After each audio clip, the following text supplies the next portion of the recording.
Halo, apa kabar semuanya? Ibu harap kalian baik dan sehat dimanapun kalian berada.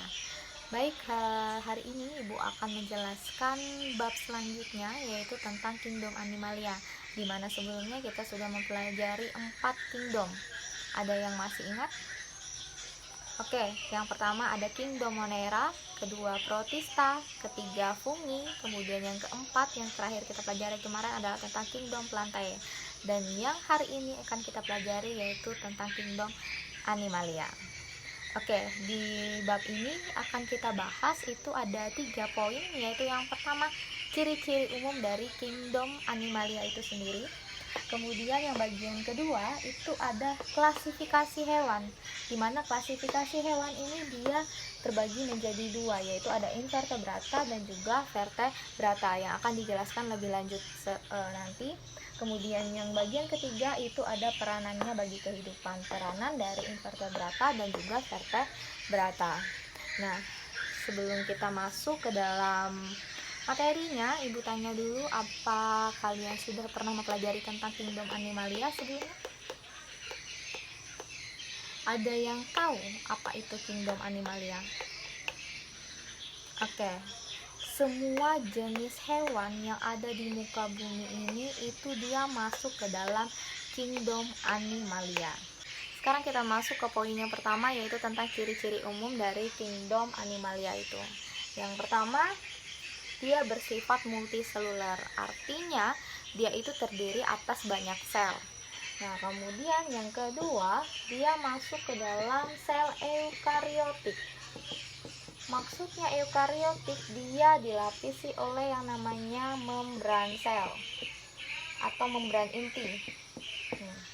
Dia memiliki membran inti. Lawan dari eukariotik kemarin masih ingat?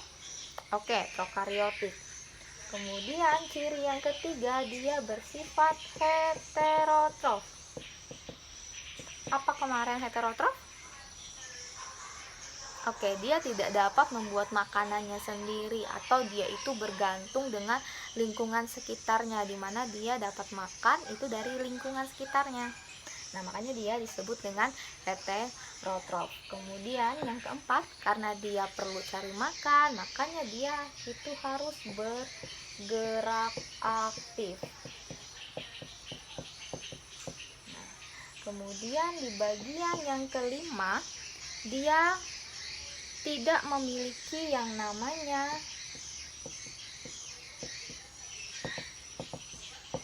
dinding sel. Ini yang hampir Ibu lupa. Oke, poin yang keenam, dia mempunyai bentuk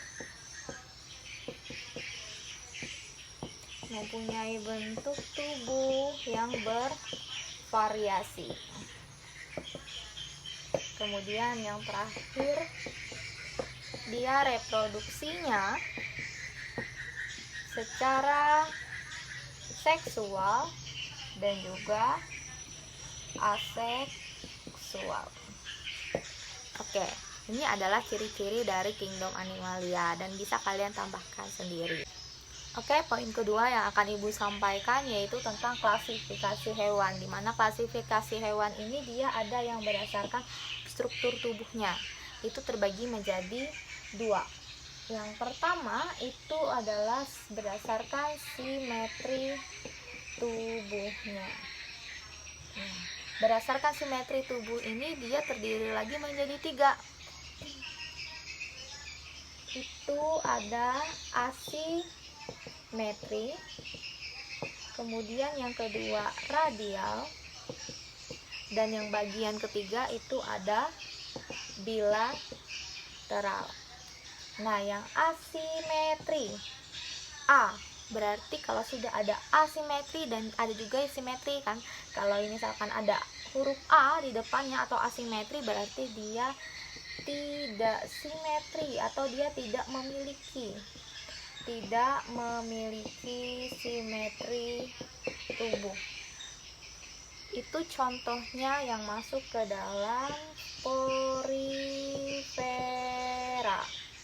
Itu contoh hewan yang masuk ke dalam simetri tubuh asimetri. Kemudian bagian yang kedua itu radial. radial ini dia bentuknya sederhana atau dia melingkar atau bulat. Nah, ini melingkar atau bulat. Contohnya misalkan melingkar dan bulat, contohnya ini.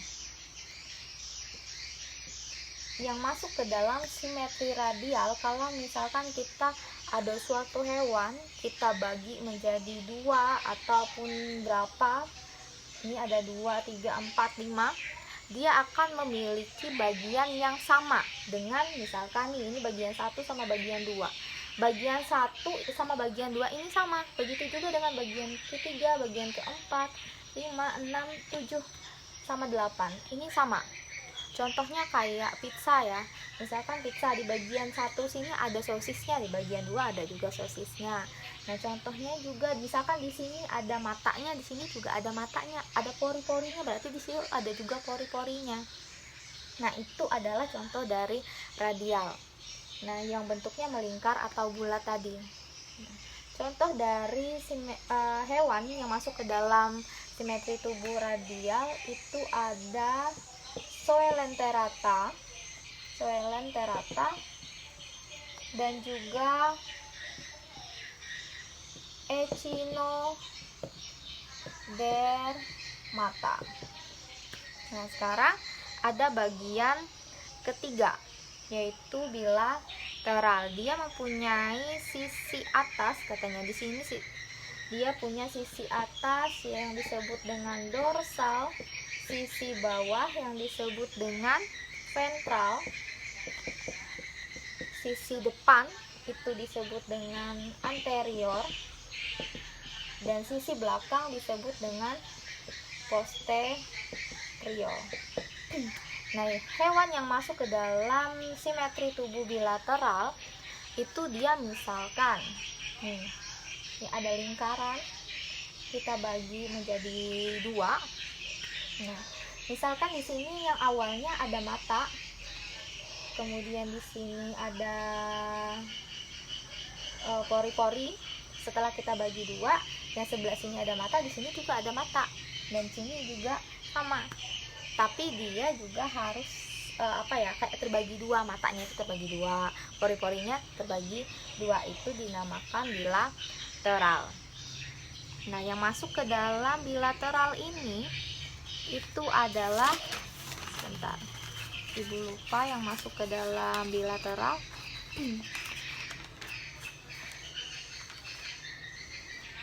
Itu ada, dia dimulai dari Annelida, Arthropoda, Platyhelminthes, kemudian ada Nemathelminthes, Mollusca, dan juga semua vertebrata itu dia memiliki simetri tubuh bilateral.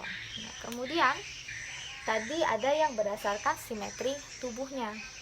Sekarang kita masuk ke dalam bagian yang kedua, karena kata ibu tadi klasifikasi hewan yang berdasarkan struktur tubuhnya itu terbagi menjadi 2, ada yang simetri tubuh, kemudian bagian yang kedua itu adalah berdasarkan lapisan tubuhnya. Nah, berdasarkan lapisan tubuhnya itu terbagi menjadi 2 lagi.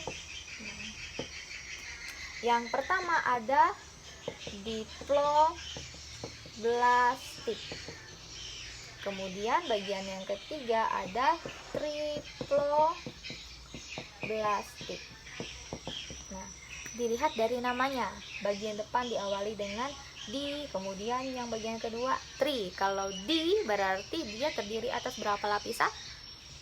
Oke, dia terdiri atas 2 lapisan, yaitu ektoderm dan juga endoderm.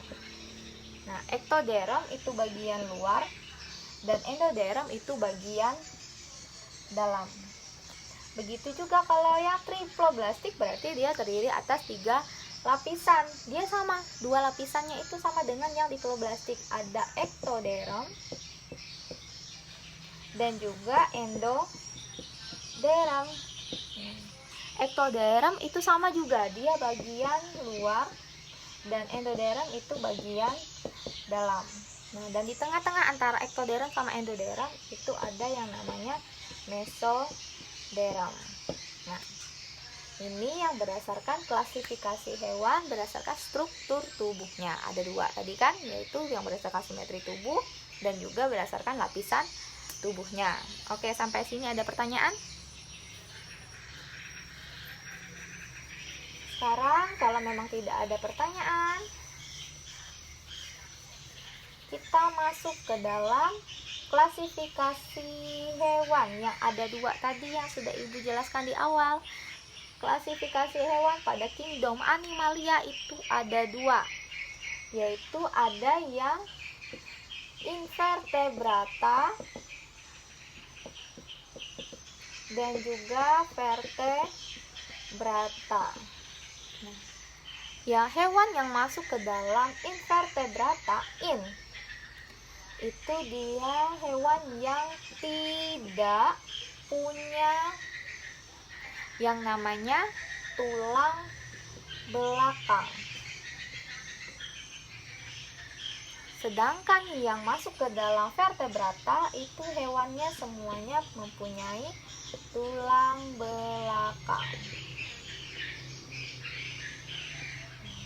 Kata lain dari invertebrata itu ada avertebrata ya. Jadi nggak usah kalian bingung, invertebrata sama avertebrata itu sama aja. Nah, sekarang kita mulai dari yang namanya invertebrata dulu, nanti yang Ibu jelaskan baru yang vertebrata. Oke, sekarang kita masuk ke dalam penjelasan yang kedua. Itu ada pada kingdom Animalia yang kelas invertebrata. Hewan yang termasuk ke dalam invertebrata berarti hewan itu dia tidak mempunyai tulang belakang. Nah, hewan yang masuk ke dalam invertebrata atau invertebrata ini terdiri atas 8, yaitu 8 filum. Ada yang tahu kira-kira? Oke, yang pertama itu ada Porifera. Yang kedua, Coelenterata. Kemudian bagian ketiga itu ada Platyhelminthes.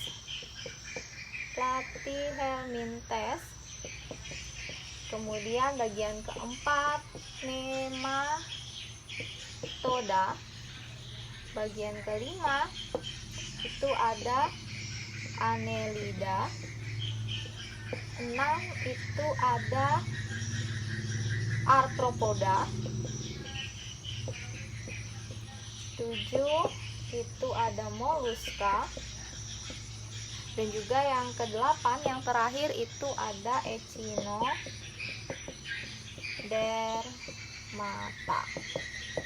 Nah, kalian harus tahu yang masuk ke dalam filum yang masuk ke dalam invertebrata ini itu ada 8 tadi. Nah, gimana Bu? Kira-kira ini sudah urut ya Ibu, dari yang paling sederhana sampai yang paling kompleks. Nah, jadi ini sudah berturut-turut.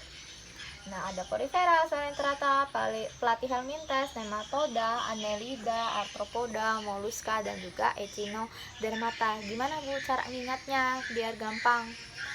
Ini tadi Ibu sudah buat kayak singkatan biar kalian ingat. Nah, misal di sini ada, bukan Pak Cori tadi, mana? Oke, ini.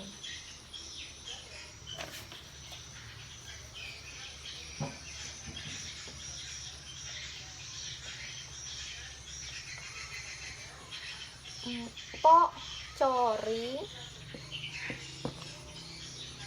mencari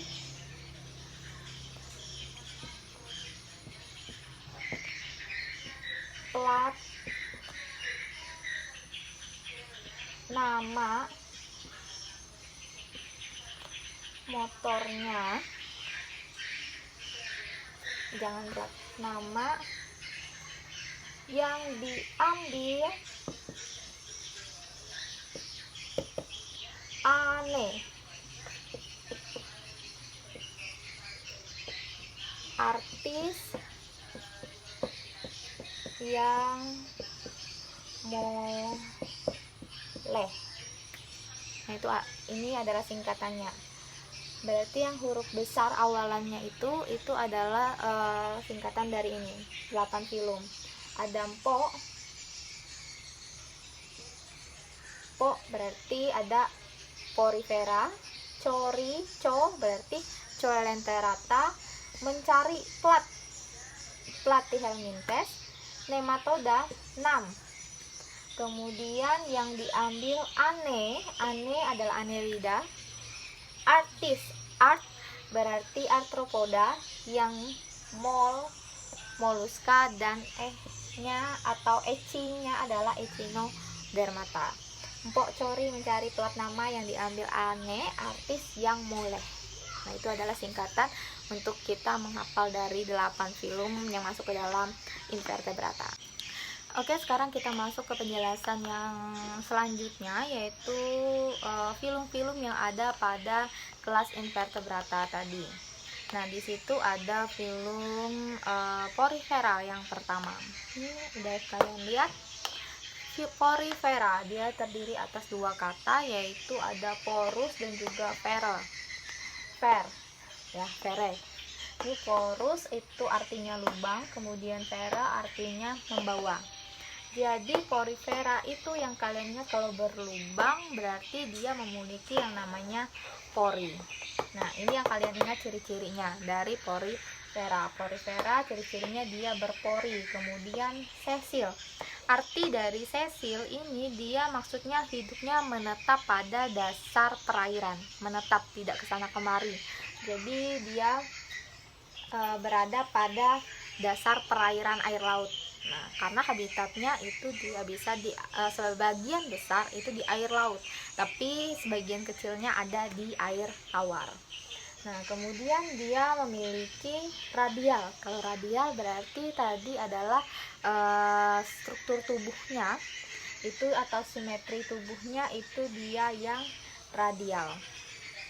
Nah, kemudian ciri dari porifera yang lainnya, bentuk tubuhnya. Coba kalian lihat dari gambar ini, berarti ada dia bentuknya seperti tabung, kemudian bentuk yang lain seperti mangkok, tapi ada juga yang menyerupai tumbuhan. Nah, dia juga karena dia radial tadi, dia juga memiliki lapisan tubuh yang tipe diploblastik. Berarti kalau diploblastik dia terdiri atas 2 lapisan, yaitu lapisan luar dan lapisan dalam. Lapisan luar disebut oleh ektoderm dan bagian dalam disebut endoderm.